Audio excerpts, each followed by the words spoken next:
ভাই আল্লাহ যদি আমাকে নিয়ে যায়, আমার বাচ্চাটার দিকে একটু খেয়াল রাখেন। তো এই কথাটা আমি বলতে পারিনি। অবশেষে নিভে গেল সেই প্রদীপ শিখা, যার আলোয় আলোকিত হয়েছিল একটি গোটা প্রজন্ম। সোনার দেশের মাটিতে তার পায়ের ছাপ আজ রয়ে গেল এক অপূর্ণ স্বপ্নের সাক্ষী হয়ে, যে ছাপ ধরে আর কোনো দিনই পা ফেলবেন না হাদি। বলবেন না বিপ্লবের কথা, আঁকবেন না মুক্তির রঙিন স্বপ্ন।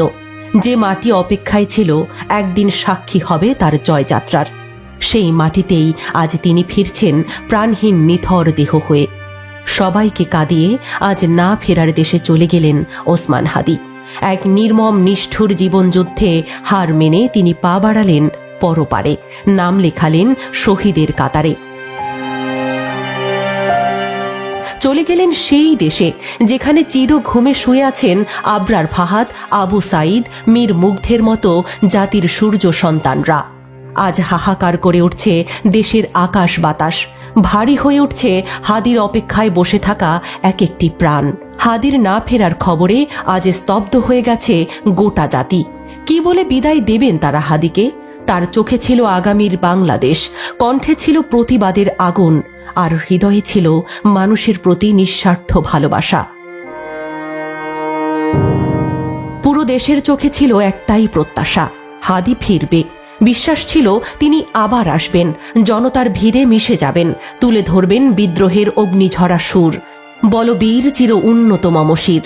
চলে গেলেন বীর, সবাইকে ভাসিয়ে গেলেন এক অপূরণীয় শূন্যতার সাগরে। যখন আকাশপথে তাকে নিয়ে যাওয়া হচ্ছিল, তখনও কেউ বুঝতে পারেননি হাদি বরাবরের মতোই হয়ে যাবেন আকাশের বাসিন্দা। হাদি চাইতেন শহীদ হতে, কিন্তু দেশের মানুষ কোনো দিনও চায়নি হাদিকে হারাতে। আজ জিতে গেলেন হাদি, রিক্ত হৃদয়ে, শূন্য হাতে, চোখের জলে ভাসছেন দেশের মানুষ। খুনিরা কেবল ওসমান হাদিকে হত্যা করেনি, তারা হত্যা করেছে জুলাই প্রজন্মের স্বপ্ন, সাহস আর বিশ্বাসকে।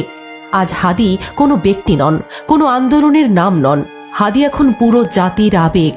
কাঁদছে মা, কাঁদছে সহযোদ্ধা, কাঁদছে দেশের মানুষ, কাঁদছে বাবাহারা সেই অবুঝ সন্তানটি।